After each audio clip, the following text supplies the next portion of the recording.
The New York State Library estimates that there's over 10,000 titles in New York State.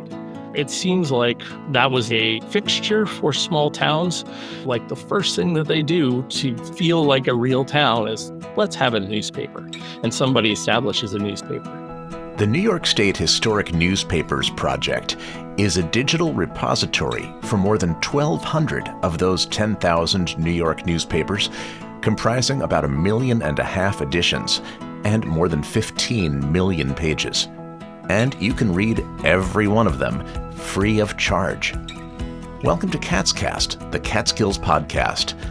I'm Brett Barry, and today we're talking with Chuck Henry, project lead for New York State Historic Newspapers, where you can search up stories from old Catskill papers like the Catskill Mountain News, the Delaware County Dairyman, the Gilboa Monitor, or the Callicoon Local Record, and the list goes on. Just make sure you've got some time set aside, because once you start searching, it's hard to stop. This treasure trove of local stories, announcements, and display ads is the ultimate rabbit hole, from above-the-fold headlines to back-page classifieds. And you don't even have to respool the microfilm. Just log on and start paging through. We're going to press with all the details straight from Chuck Henry himself, who's got the inside scoop on this digital archive of New York history. My name is Chuck Henry. I'm the IT coordinator for the Northern New York Library Network and project lead for the New York State Historic Newspapers. Now, you have a background in elementary education. You have your master's in instructional technology and media management. So that dovetails nicely into this project, which seems pretty extensive. Tell me about the Northern New York Library Network and how this all came about. The Northern New York Library Network is a membership organization, and we provide services for libraries and library systems across the northern counties in New York State. The newspaper project started because we were asking our membership what they needed. And one of the things that we kept hearing from them is that microfilm is terrible. Basically, in the early 80s and mid to late 80s, a bunch of microfilm was produced by the state in an attempt to get paper newspapers photographed and on microfilm so that way they could be preserved for future generations. And that's great. But the film is terrible to deal with. If you've ever worked with microfilm is hard to put on a reader, it's hard to use, and it takes time to scan for things because you're literally just looking page by page. Libraries felt that they needed a way to make it easier for patrons to have access to this film, to get access to these newspapers. And that was something that we felt that we could do. So in 2004, we launched a Northern New York historic newspaper website. And that covered, again, just the northern counties of the state. And it was extremely popular. And then as time went on, more of our sister councils from across the state wanted to do the same thing. And so in 2014, we decided to create the New York State Historic Newspapers. I was hired to run this. My skills are mostly in Linux and server maintenance, as well as the usual image processing and that type of thing. So that's how I got involved originally. These days, most of what I do is dealing with our contributors, getting film, making sure the film arrives, making sure that we get it scanned, and then getting it back to them safely, as well as doing things like, again, image processing and getting the images finally ready to be able to put on the site itself. As inconvenient as microfilm is, I understand it does have a long shelf life. Is that true? That's correct. Still to this day, even with digital assets available, the recommendation is still make sure you have everything on microfilm. So once things are digitized, you want to hold on to that microfilm? Absolutely. Absolutely. For anyone younger than you or me, Chuck, could you explain the process of going down into the basement of the library, which is, I think, usually where those microfilm racks are, and finding an article? Like, take us through what that would entail. I have some recollection of it, and it wasn't pleasant. That is very true. Yeah, so you'd have an idea of the thing that you're looking for. You see this all the time on television and in movies. You go to the wall of microfilm and you pull out a little spool of film. It looks a little like a movie projector film, except it's tinier. It's only 45 millimeters, so it's a little spool. And then you'd have to go find a machine somewhere in the library. And that machine, then you'd have to put on and spool the film through the reader to a dummy roll on the other side.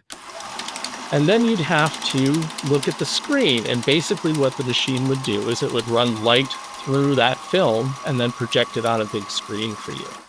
And then you'd have to go page by page through every issue of that newspaper, looking for the thing that you're looking for in particular. If you knew the date-ish that thing happened, it was helpful because then you would be on the right reel. If you did not know, you'd have to go through multiple reels, and it might take hours and hours. That's the part they never show you in movies, is how many hours of sitting there that one poor person had to do. Were there indexes, or was it really up to the user to ferret this material out? Generally, that's true. That it would be up to the user. The box that the reel of film came in has a label on it. And sometimes that label was useful, sometimes it was not. So there are other companies, I guess, commercial databases that do this kind of thing, like newspapers.com. How is what you're doing different as I assume, a nonprofit? We are a nonprofit. Well, there's a couple of different ways. I mean, first of all, the results of everything that we scan is publicly available for free. We're not going to charge at any point for this. We are not going to firewall this in any meaningful way, meaning folks have access to it.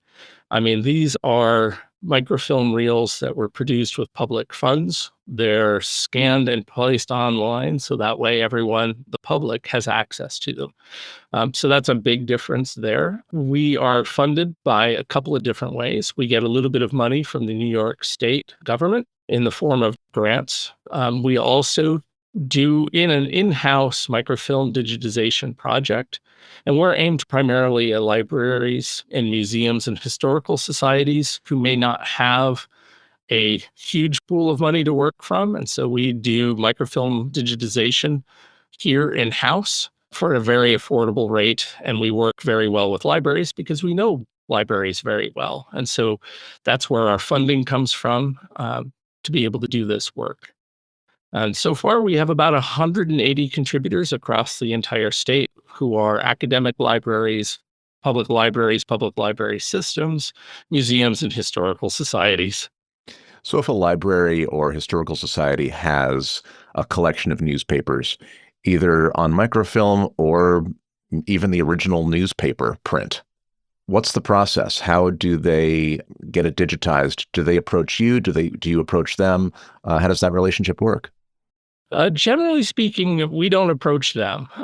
You have enough on your plate. Oh, we do. We very much do. At any point, we have between 40 and 80 projects in-house running at any given moment. So generally speaking, if you're a museum or a historical society or a library and you've got material that you think your patrons, your community would be interested in, then the first thing to do is to figure out what titles, what information is going to be of most use to your folks. Once you've identified that, the next trick is finding funding to be able to do the work. Scanning from paper to digital is the most expensive because it requires the most level of handling. From microfilm to digital is less expensive and easier to do, but you have to have the existing microfilm in-house.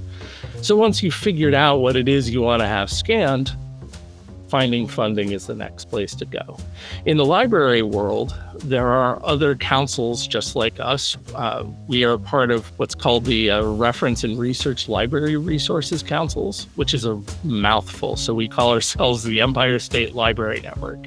Every library in New York State has access to their local Empire State Library Network Council. And that council very often has grant funding available to help out. typically what happens is those libraries will reach out to their council. Their council will help them with the funding, getting the funding together, and then pass them along to us. That's the point that I start talking to the folks from the library, is they have funding, they have film. We start talking about how to arrange things and get the film up here to the Potsdam area. Yeah, so Potsdam, I mean, I like to do interviews in person, but when I found out how far north you actually are from the Catskills, we went with the remote interview. But Potsdam, it looks to me on the map that it just ekes out the county next to it as possibly the most northern county in New York. Yes. Yeah. Yep, absolutely. Absolutely. We're about 45 minutes from Ottawa, if that tells you anything. So why Potsdam? I think one of the things that's interesting about the North Country in general is that we have a lot of organizations in the North Country who are very independent, very rugged. They have a tendency to stand on their own as much as possible. And so as an organization that supports them, that means that we need to be creative in how we find ways to support these organizations.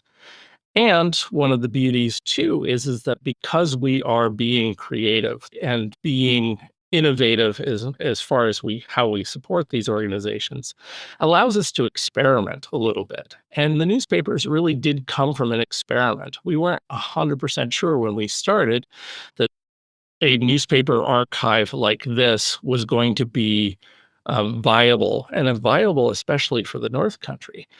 Once we got started, it became clear that it was super useful to folks. Genealogists and amateur historians really, really love the site and use it quite a lot. And then still to this day, even though we're a statewide newspaper site, a lot of our traffic still comes from the North Country, surprisingly. So it was really, I think, because we had the freedom to innovate, that is why we started it in the first place. So you talked just now about researchers using it. Can you give a sense of who's using the collection? I would imagine historians, journalists, genealogists. Absolutely. What are you seeing? All of the above.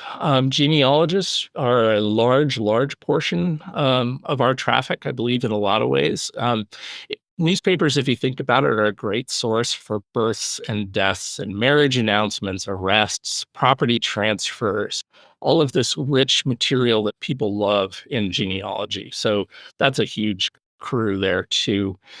History researchers are the other folks, folks who are writing articles for historical societies, folks who are writing books.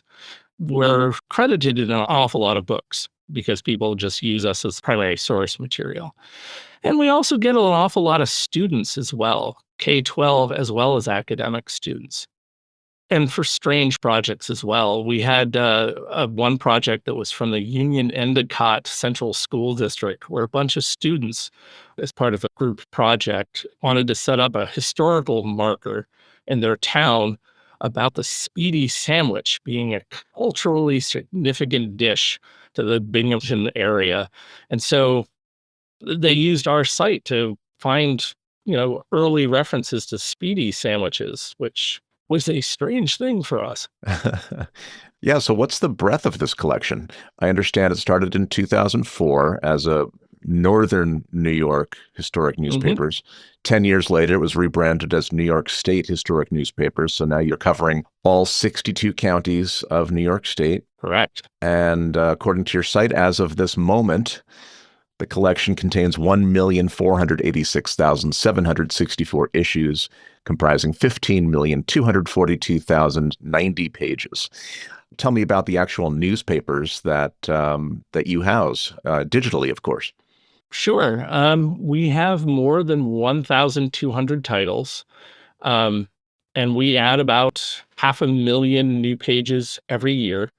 Our earliest title at the moment is the New York Gazette from February of 1725. And our most recent issue is from the Freeport High School on Long Island. They're a high school newspaper, and that was June of 2025. So, one of the things that we like to say is that we're the largest state newspaper archive in the country. which is true. We are the second largest freely available newspaper archive behind the Library of Congress in the United States. Wow. So it's a big deal. It's one of those things where it's interesting to be in conversation with the Library of Congress because they're aware of us, and they for a while ran the same software that we did, and so we consult back and forth. But it's a big project. It's a really interesting project. And one of the most recognizable newspapers for me would be the Catskill Mountain News, which comes up if I click on the Delaware County on the New York map. And so Catskill Mountain News, you have well, maybe not everything, but you have from the years 1902 to 1985. Is that complete? I wouldn't be able to tell you off the top of my head. You don't know the stats for every single newspaper in the collection? Strangely enough, I do not.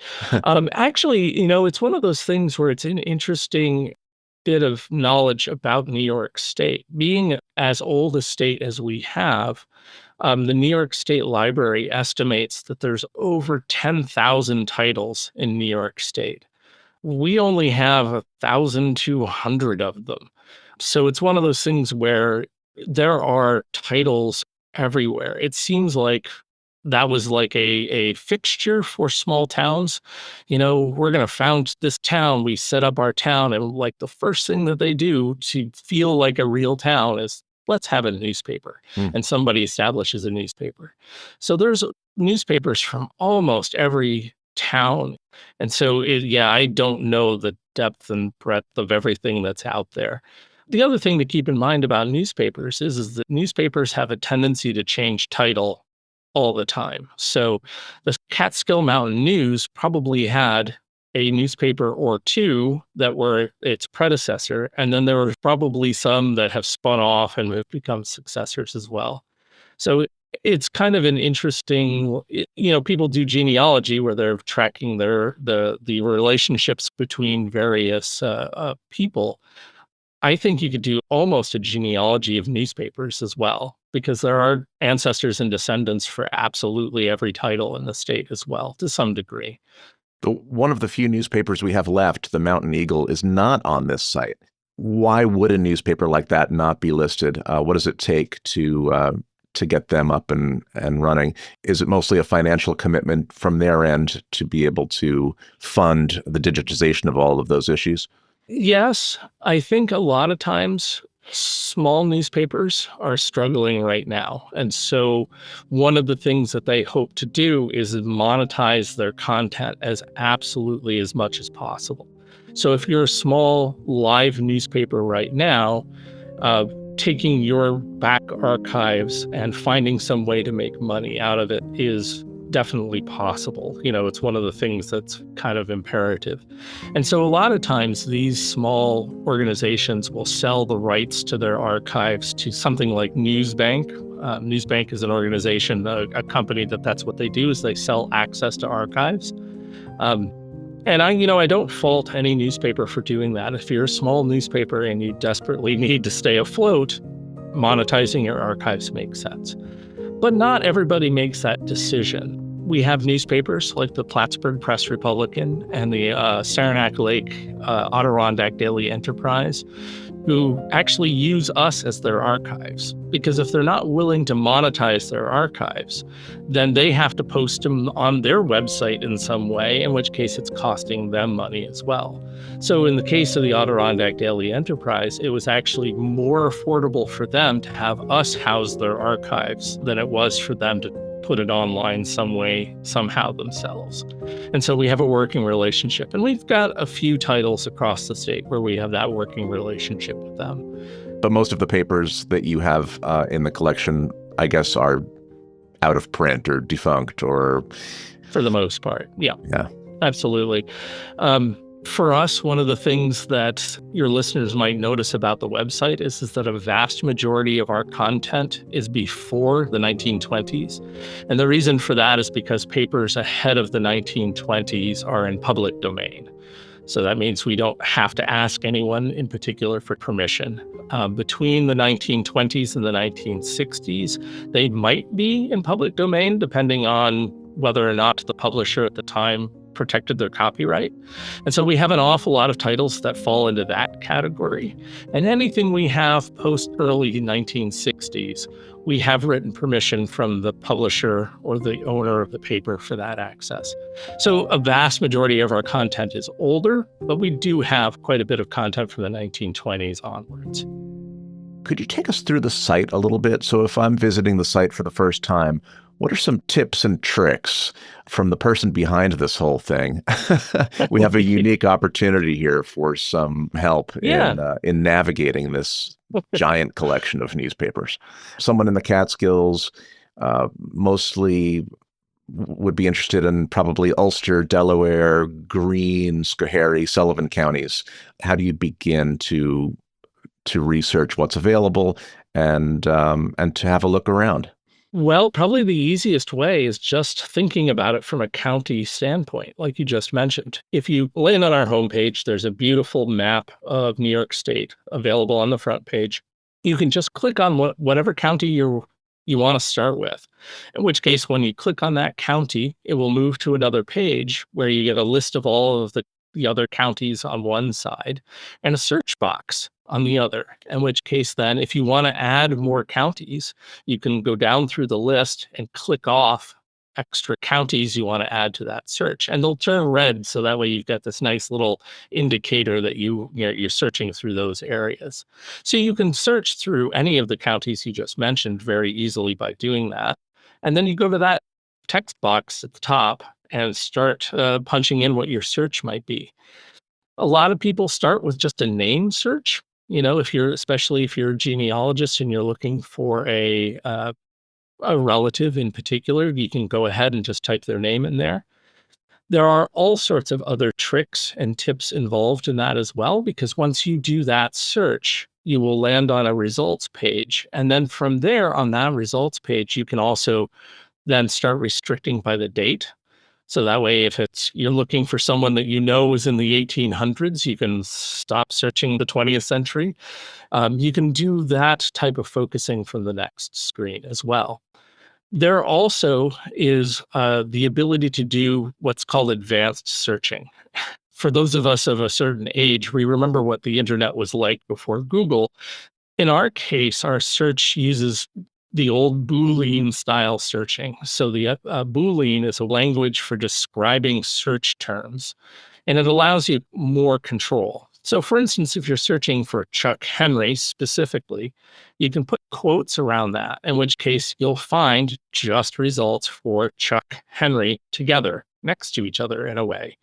If you leave the quotes off, you'll find every page that has Chuck and Henry somewhere on the page together. There's an ad from the Adirondack Daily Enterprise from the 80s for the Grand Union supermarket, where they were advertising their chuck roast amounts.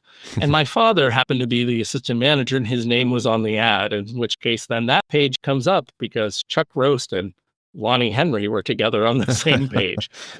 Putting the quotes around it limits it to just that. We have a help file there that allows you to read some more information about those search terms. And so that's a great way to get more specific in your searches. Another great way to browse the site, we have a full list of all of the titles in the state, and you can just pick a newspaper at random, and then it'll drill down into the date range, and you can pick a date range that you want to look at. You can also search those titles specifically from those pages. So if you're interested in something that you feel might be a Clinton County item, you could find the Plattsburgh Press-Republican, for instance, and search just the Plattsburgh Press-Republican for results as well. And the last way is dates. It's really interesting to pick a particular date in history and go see what exists for newspapers for that particular time period.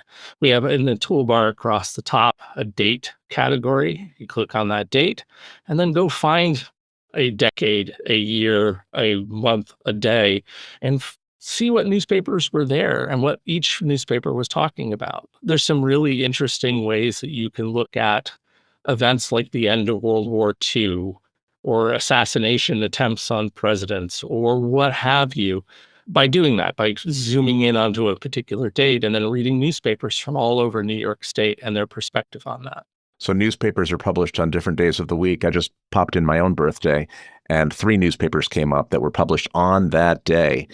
Never heard of any of them. They've got the Palladium Times, Mm-hmm. the Lemoyne College Dolphin and Piper,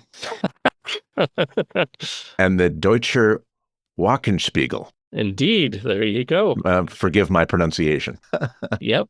We actually have German newspapers, German language newspapers. We have Spanish language newspapers, Italian language newspapers, and one newspaper from the reservation in the North Country, the native language of which I don't know what specifically it was.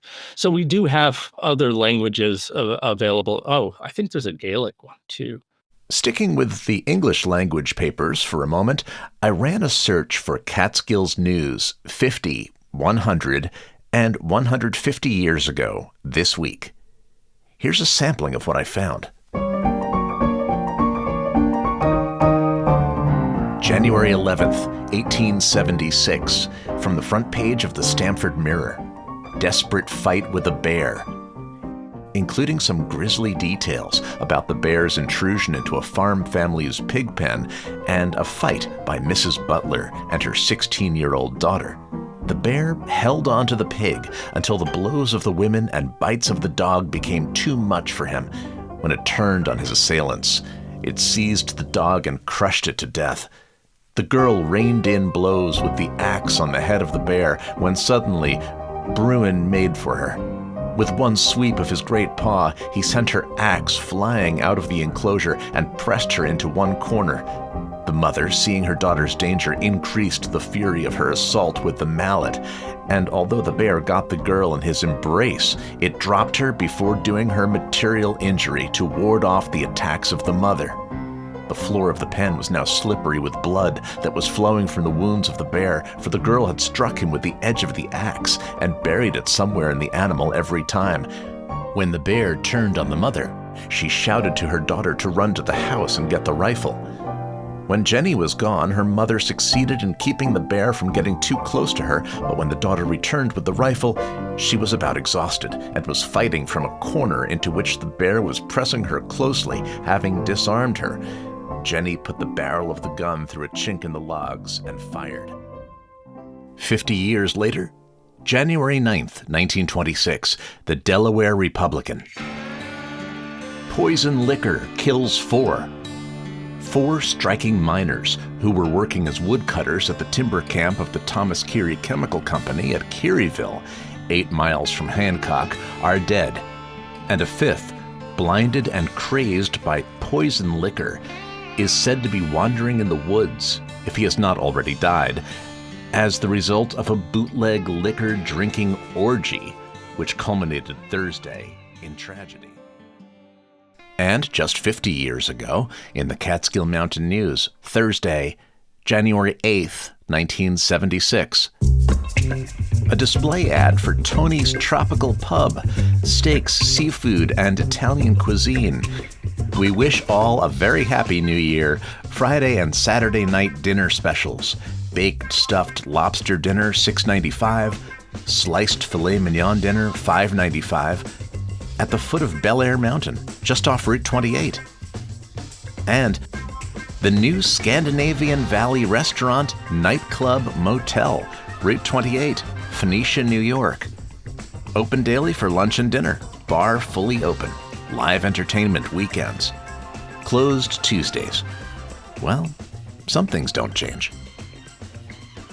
Back to 2026 with Chuck Henry. Once the newspaper's up on the screen, you can actually highlight sections, save sections, download entire PDFs of the really good quality page PDFs. Yes. You can save things to your account if you're logged in. I would assume that that's recommended to become a free member, right? Yeah, that's a new feature for this new website. We moved to new software back in 2023. If you create a free account, again, we'll never charge you for that account. Once you have that account, you can save results. So if you find something that's really interesting, you can save results into a little group. kind of like a list, and you can leave notes on it as well. So if you're doing research, you find a page that's interesting, you can save it to this list and make notes about why it was an interesting article. And so now you have these kind of stored lists, and you can email these lists to yourself, to family members, to other people that you're working with. Libraries love this a lot because they have local genealogy people, usually each library, and it's nice for them to be able to create a list of results that they found and email it to a patron who has questions about something. And here's a big important part: we don't market to you unless you ask. So, in that creating of an account, if you want to hear more from us, you can click a little check mark box, in which case we'll send you a nice monthly newsletter. But if you don't check that box, then you won't hear from us again. Now, everything is searchable, as we've been speaking about. How does that work? That's something called OCR, right? Optical character recognition. Correct. So computers are scanning the physical page and turning that into a different type of word that the computer understands? Yes. The OCR process is actually pretty complex, and that's the most time consuming. I think when people think about digitization of newspapers, they think about putting the film on a reel and running it through a machine, and the producing of the images. Yeah, that's definitely takes time, but the part that takes the most time is that optical character recognition. It's basically a computer reading the squiggles that appear on that page and deciding what letter closely matches and then what word is out of that. And then that's what you're actually searching through. This is actually a place where being a good searcher is more than just typing in a word and hoping for the best, because it is possible that OCR is incorrect. And so trying different spellings very often will get you some different results, especially when the papers are particularly old and the images were not great to begin with. We do some correction to that OCR as the years wear on, and we are on occasion going back and OCRing old pages because the technology has improved in the last 10 years. So I do encourage that if you don't find what you're looking for the first time, try some weird spellings and try some of the fuzzy searching that's available from our help documentation too. Moving forward, do you see a place for AI in all of this? There have been some interesting experiments. We are naturally pretty cautious about AI on several different levels. I think there's a lot of ethical questions that we still have. But for us, image improvement might be one of the things that might be a possibility in the future. Some of our older newspapers and newspapers that were filmed, photographed poorly, very often that's the last existing image of that page that there might be out there.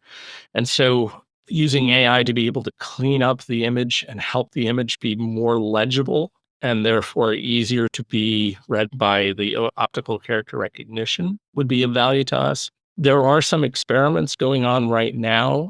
Veridian, who is our software provider for the website, has a search tool that they're experimenting using as a large language model. So the idea is that they've ingested some of our newspapers and newspapers from other places across the world, and they're using AI to read the contents of those newspapers.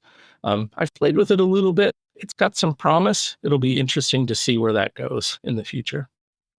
And the humans? Is it just you?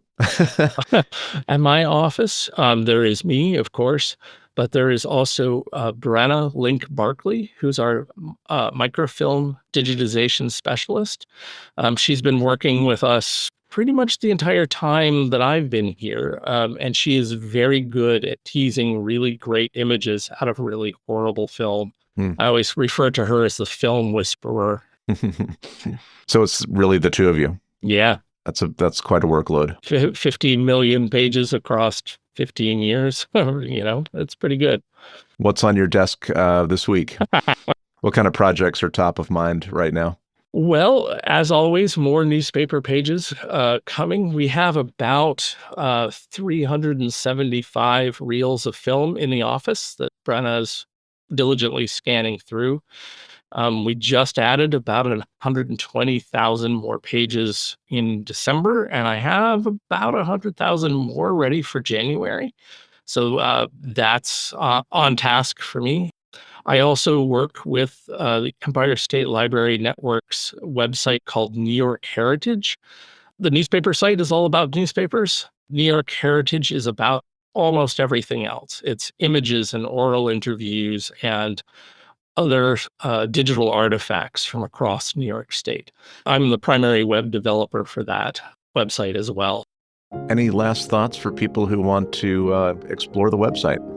Have fun. There's a lot there. It's easy to get lost, meaning you'll be looking for one thing and you'll read a page and find something completely different.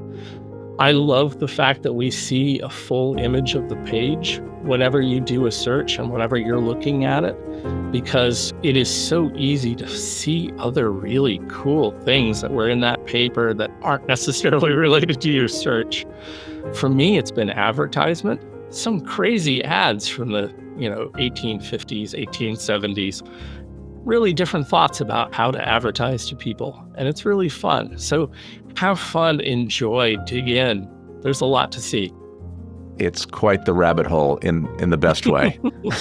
True. Very true. Very true. Thank you so much, Chuck. I really appreciate it. Thank you for your time. This has been great. Catscast is a bi-weekly production of Silver Hollow Audio. More at catscast.com. Thanks to our sponsor, the Mountain Eagle.